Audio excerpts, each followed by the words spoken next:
Getting emotionally involved in football is a form of masochism. I said it and I stand by it. Because I have tested this theory alongside the rest of my nation during this World Cup, and oh my god, my little heart, I can't. No. So I have done the only logical thing that a sustainability professional can do to process their emotions. I have done a double materiality analysis of the Norwegian men's football team. As you may or may not know, a double materiality analysis, or a DMA, is a tool that we use in the ESG world to determine an organization's value, or in this case, Wholesome Vikings. We essentially do it like this. So let's take a look at some of the material topics that I found. So the first topic that scored above the materiality threshold was international reputation. We find a lot of positive drivers here, such as the team's ability to not fall over like they're straight women watching heated rivalry. We can also find some great opportunities here, given that the world now know that Norway exists.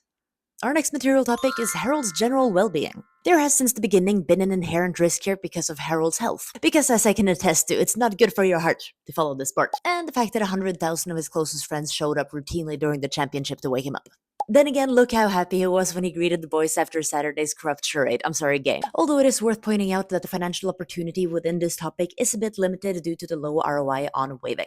Next topic. Of course, a very important driver here is rowing. Because as we know, rowing is one of the most efficient forms of cardio. And the impact of this has indeed spread globally. So from both a scale and scope perspective, highly material. We have partially offset some of these positive impacts by, like drinking copious amounts of beer and also eating a lot of frozen pizza. But I'll put it in the positive column because self-care matters. And then we have to talk about the material topic that is the mental health of the Norwegian people, because this topic has consistently ranked high throughout the championship. Before Saturday due to widespread euphoria, and after Saturday due to this and this and this, it ranks high because of our communal need for therapy. And again, getting emotionally invested in football is masochism. And then lastly, the more classic ESG topic of greenhouse gas emissions, because the boys' scope 3 emissions are probably, they're high. Then again, could be worse.